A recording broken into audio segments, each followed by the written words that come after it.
Hello everyone, it's Leo and it's time to talk about the 5th episode from OTONA PreCure, Power of Hope, PreCure Full Bloom, an episode that brought the feels.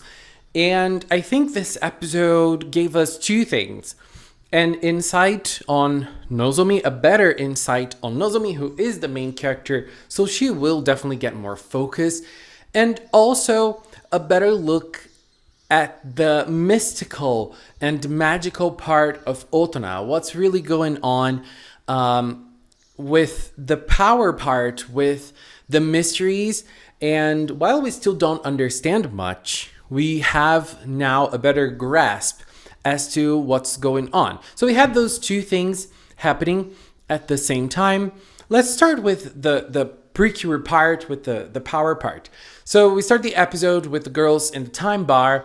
We don't have Urara and Karen. They don't appear in this episode. Karen is at least mentioned, but Urara was completely forgotten in the barbecue. They start talking about the shadows, and the shadows are a very weird entity in the PreCure universe. Because in PreCure in general, when we have monsters being created, the monsters will be created and they will attack, they will do things to the town, and the PreCures have to defeat that monster, because if they don't defeat that monster, something will happen to the people, to the town. And the shadows is like, they're different. They appear, they disappear. Saki even mentions that the shadows that were in the building, in that apartment complex, they were not there anymore when they went back. So like, they are a weird figure and they're trying to figure out what's going on. So they mentioned Dark Night Light, which are streamers who mentioned the shadows in the first place. And then we have Komachi and Kurumi looking out for the mysteries. And it was very funny when Kurumi was showing Karen the Dark Night Light video. I loved that so much. Karen and Michiru are so stupid. I love them immensely already. And their cat forms are super, super adorable as well. And it was very funny when we saw them like in their human forms, but they did not show their faces, only their VTuber models. Oh my God, in their face. We saw their bodies, but we didn't see their face. I loved that. That was also very nice. We didn't see them talking about the shadows specifically. They were talking about other things, like weird things that are happening in town. Oh my goodness. It was everything. And Komachi was laughing. She was having fun.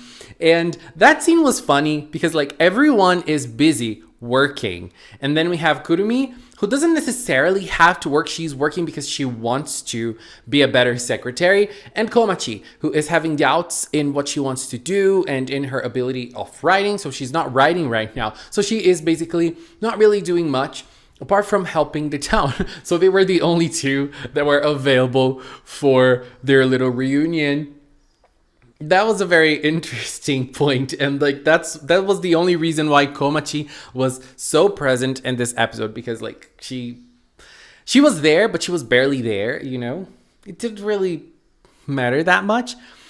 And there was another interesting aspect which I feel ties to the villain of the show. Komachi was talking to Kurumi and she was saying that they're trying to revitalize the town, and the things that Dark Night Light are doing, they are helping revitalize the town, make the town alive again. And then after some scenes, we see the villain talking about the town, and the villain wants to actually destroy the town. So we have two antagonizing views, which I feel are super relevant for the show right now, and they might be overlooked. So we have this idea of revitalizing the town, making the town feel alive again and interesting again. This is mentioned by Komachi. This is something that Komachi is actively working on. And on the other side, we have the villain trying to destroy the town, and she is using the shadows for that. That is an interesting point of view. This episode also gave us Miyuki Rose, and while we didn't have a super intense fighting scene, it was fun to see Miyuki Rose being fierce again. Even though I think she could be fiercer, you know, she could go an extra mile. Now let's focus on what I feel like is the most important aspect of this episode, which is Nozomi. This episode was even called Nozomi no Nozomi, or Nozomi's Wish. And Nozomi starts the episode by asking their students what they want to do with their lives and what are their goals for the future. And then she ties in something that happened to her when she was a child. She doesn't mention this specifically, but we do know what it is. She knows Coco. When she was very young, she got to know Coco.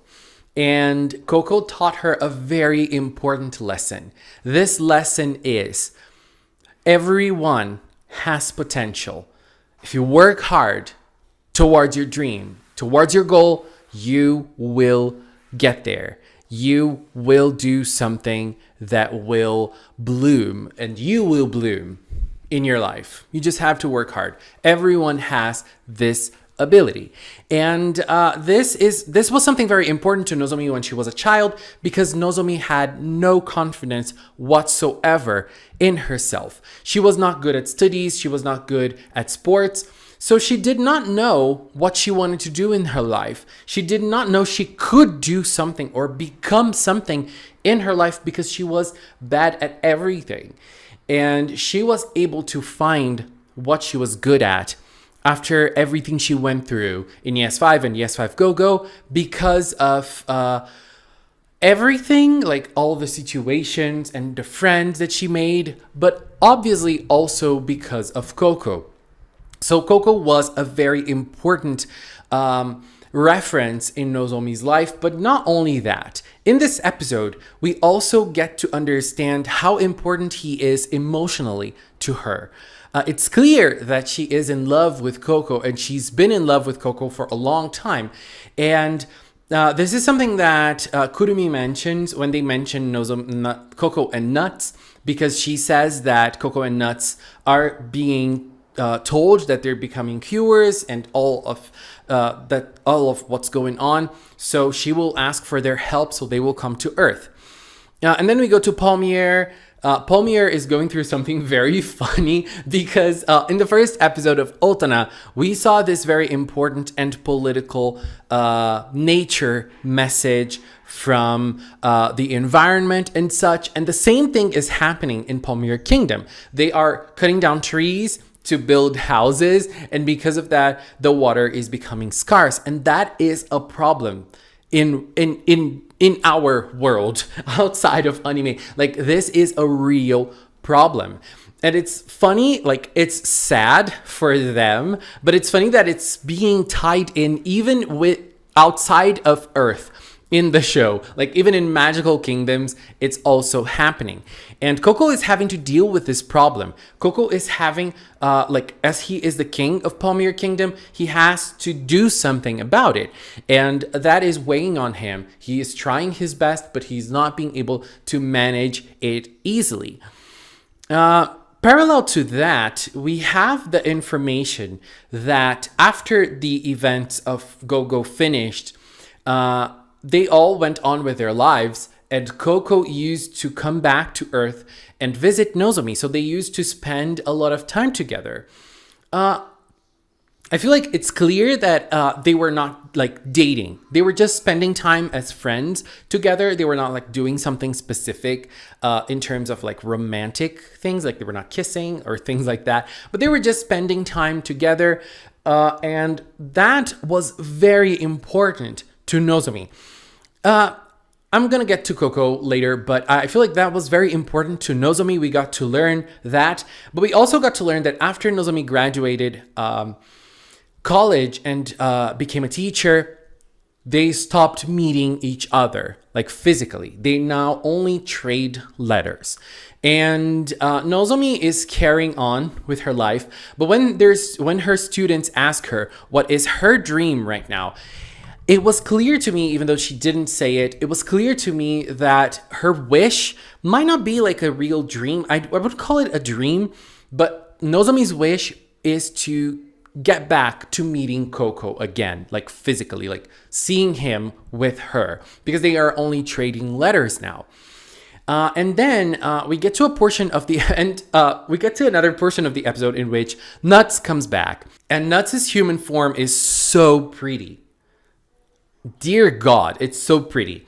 And while we do see Nozomi's perspective a little bit, I feel like Komachi's perspective was a little lost, or at least it was a lost opportunity for this episode, because Komachi and Nuts in the original series had a little thing.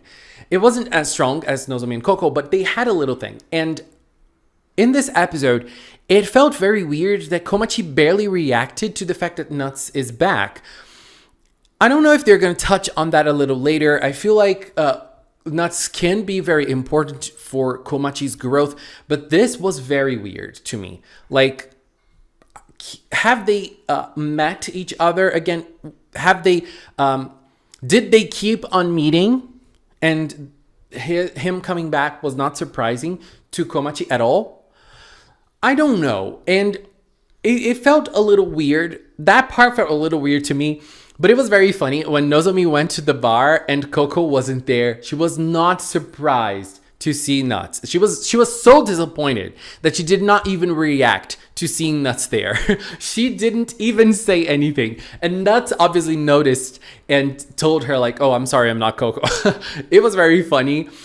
And another thing that I have to mention, I really like Nuts' voice actor, and Coco's voice actor is good too. But when they are fairies, oh my God, that was something I did not miss. When I heard them speaking again, I was like, oh no, my ears are bleeding. Why? It was awful. But then they start noticing a dark energy and they go after the shadows. So Komachi was there. She was there because she was there. So let's just forget that Komachi was there because it wasn't really even a thing. I mean, it's nice that she was though, because we barely saw the other characters in this episode, and at least she was there. And then they get separated. Milky Rose transforms. She fights a little bit. It was nice seeing her transform again because, you know, we haven't been seeing much action. And then Nozomi gets captured by Belle. I was so shocked that Belle is like now in action. And at that moment, we got to know a little bit more of Nozomi's feelings. So Belle captured Nozomi and brought her to a nightmare. And inside this nightmare, Nozomi starts showing what she is truly feeling. And that is such a real thing. Like she was trying her best. She is trying her best in her life. She is doing everything she can. She is teaching. She's meeting her friends. She is just living her life normally. But inside of her, there's this feeling. Coco isn't coming to see me anymore. He doesn't like me. And like there are two sides of this.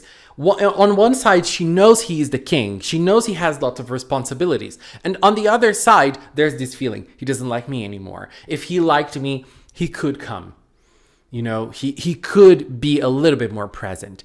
And that is so real. I feel that on such a deep level, because sometimes we try to understand other people's feelings and like, okay, they could be more present in my life. They could be, they could try better, but they have so many responsibilities. So we try to balance those two things, but sometimes the bad feelings end up winning. And Nozomi was trying hard for those feelings not to win, but she was feeling them, you know, and Belle was exploiting that fact. Nozomi tried to transform. She couldn't transform, probably because she was inside the nightmare and, you know, the bad feelings were getting to her. And we start to get to understand Belle a little bit more. I think Belle looks gorgeous. I love her design. And we see that she wants to destroy town. She wants to use the shadows because the shadows are already inside people's hearts. She is not doing something totally new. She is already just using what people have inside their hearts. And while we don't have a good explanation for that, I feel like we're going to get there. There's still time. And there was something very relevant that Nuts has found. Two things. The first one is that we had 6 flowers, and what's his name? Shirup mentions that there was a new flower blooming in the garden. So now I'm confused. Maybe we're going to have 2 flowers, one for Saki and one for Mai, right? And because Milky Rose didn't need a flower, but maybe she did use a flower and we just didn't see it blooming. But another important thing for those flowers, I forgot the exact words that Nuts said, but when he was studying, he discovered that those flowers they have this dark energy. They are like tragedy flowers. So that is very weird because it was supposed to be something good to bring back the cure powers, to make them fight again, to make them stop a bad thing. But then it might not be as good as we think. We don't know exactly why, but that's a reason. That's a reason. No, that's an explanation. That's something that we will have to understand a little bit more in the future.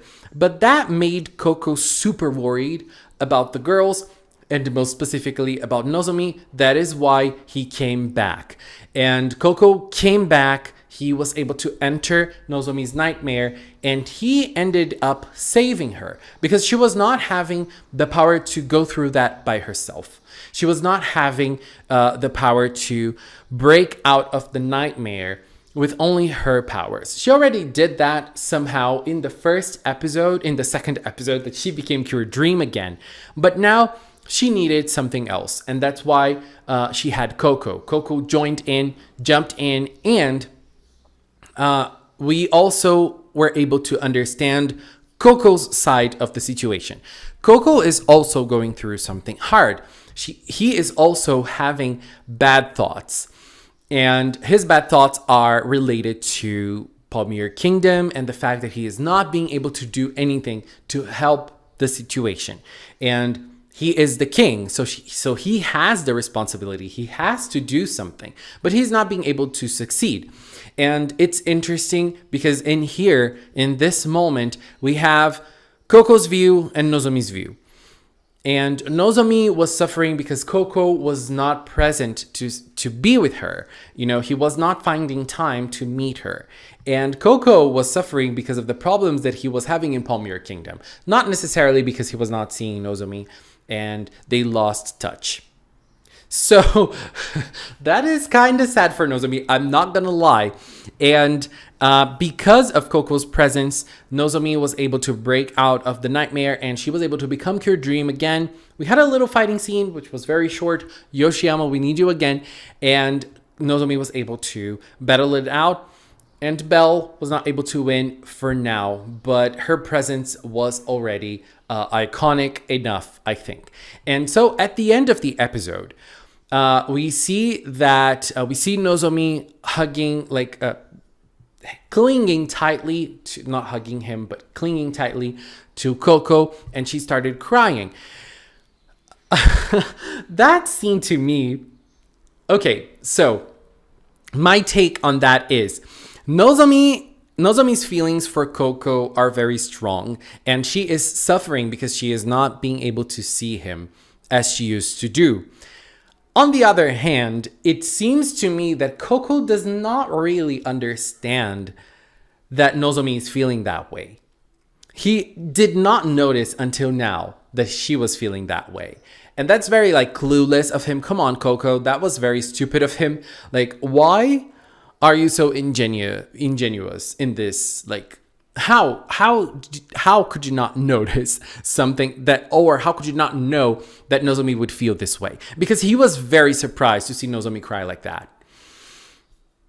Wake up, Coco, wake up. So that is also something very adult-like. That's something that we go through as adults, I feel like, especially in relationships, because sometimes we like someone, but we're not in sync with them. We like someone, but the way our feelings are not the same way that the other person is feeling towards us. And I'm not saying that Coco hates Nozomi or he despises her or something.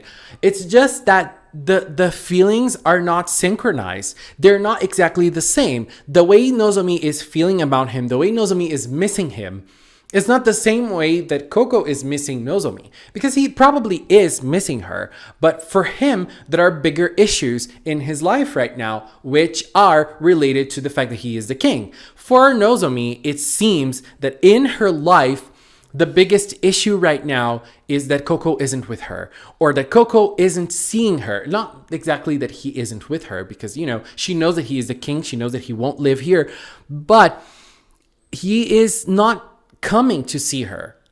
And for her, that seems to be a big issue. Not this biggest issue, because, she is being able to go with her life happily and being the usual Nozomi self. But that is something that is bothering her a little bit. We could see that in today's episode. So, I feel a little sorry for Nozomi. I'm not gonna lie. Anyways, this was my take on episode 5 from OTONA. Lots of interesting things blooming, and next week Rin is getting her powers back, or maybe not. It's very nice. I love the preview, because it's Karen that is telling her, like, oh, this is not you, Rin, what's going on? Because this is something that Karen experienced in the original PreCure 5 before she became Cure Aqua, and now she's gonna help Rin get back to her usual self. I am very curious for next week's episode. And yeah, I feel like this week's episode was it was not my favorite, but it was very interesting. I could see myself in certain situations in Nozomi's case. Anyways, this was it. I'm going to take this little time to thank the members of the Magical Cinnamon channel. If you are a member, thank you very much for your support. And if you've watched up to now, thank you so much as well. Thank you so much for watching, and until next time, bye bye.